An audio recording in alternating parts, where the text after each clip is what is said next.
Hi, everybody. Welcome to this series on powerful writing to gain influence, avoid miscommunication, and hence save costs to yourself and your organization. In our last video, we highlighted the importance of maintaining continuity in impactful and powerful paragraphs. Today, we extend that discussion, and the key takeaway will be to improve continuity by linking the key terms.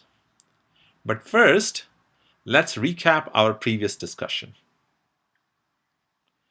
Continuity means that ideas must be easy to follow when we read sentences one after another. Essentially, the relationship between the sentences of a paragraph must be clear.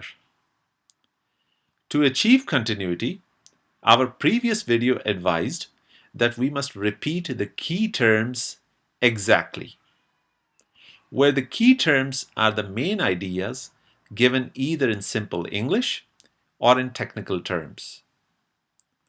But today we discuss what happens if the key terms cannot be repeated exactly and instead they must be different. Let's see an example.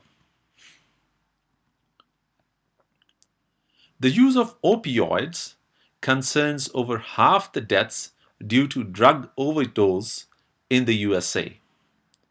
This research understands the factors that lead to heroin consumption to avoid future deaths due to drug overdose. Now, the question is, if opioids are causing deaths, why does the second sentence talk about heroin?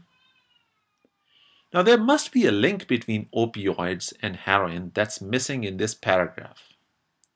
Hence, there's a discontinuity or a disconnect between the two sentences of this paragraph. Now let's read a revision. The use of opioids, such as heroin, concerns over half the deaths due to drug overdose in the USA. This research understands the factors that lead to heroin consumption to avoid future deaths due to drug overdose. So the link between heroin and opioids is that heroin is a type of opioids. And this revised paragraph makes that link obvious. Therefore, the reader feels no discontinuity this time around. So the lesson or takeaway from this video is clearly link the key terms appearing in different sentences. When two sentences are so written that the link between the key terms is clearly evident, the paragraph is easy to read. But if this link is missing, the paragraph becomes hard to read.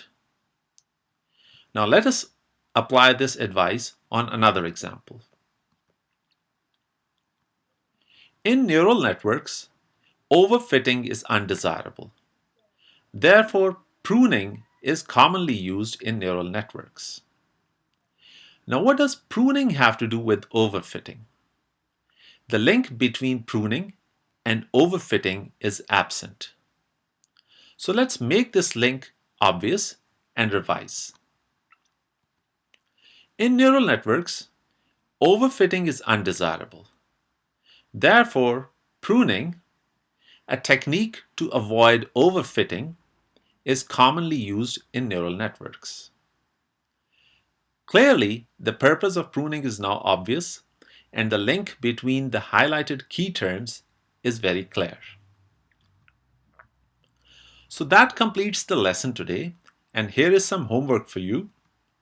Pause this video, follow the given instructions, and leave your answers in the comments below this video. The next video will follow on from this one and will advise further on how to improve continuity in writing. Until then, ensure you understand and practice this video. Also, check other useful videos available from this channel. If you enjoyed this video, please leave your feedback, answers, and discussions under this video, and also look at the work left by others so you can learn from their work. Also, if you wish to know when the next video is out, but you have not yet subscribed to this channel, press the subscribe button underneath this video, which may look like this or this. And once you do that, the subscribe button will turn gray. Do not press it again if it is already gray, because doing that will unsubscribe you. If you have just subscribed, a bell icon will also appear. Press that as well, and a ringing bell will appear. As before, do not press the bell if it already appears ringing. Thank you, and see you in the next video.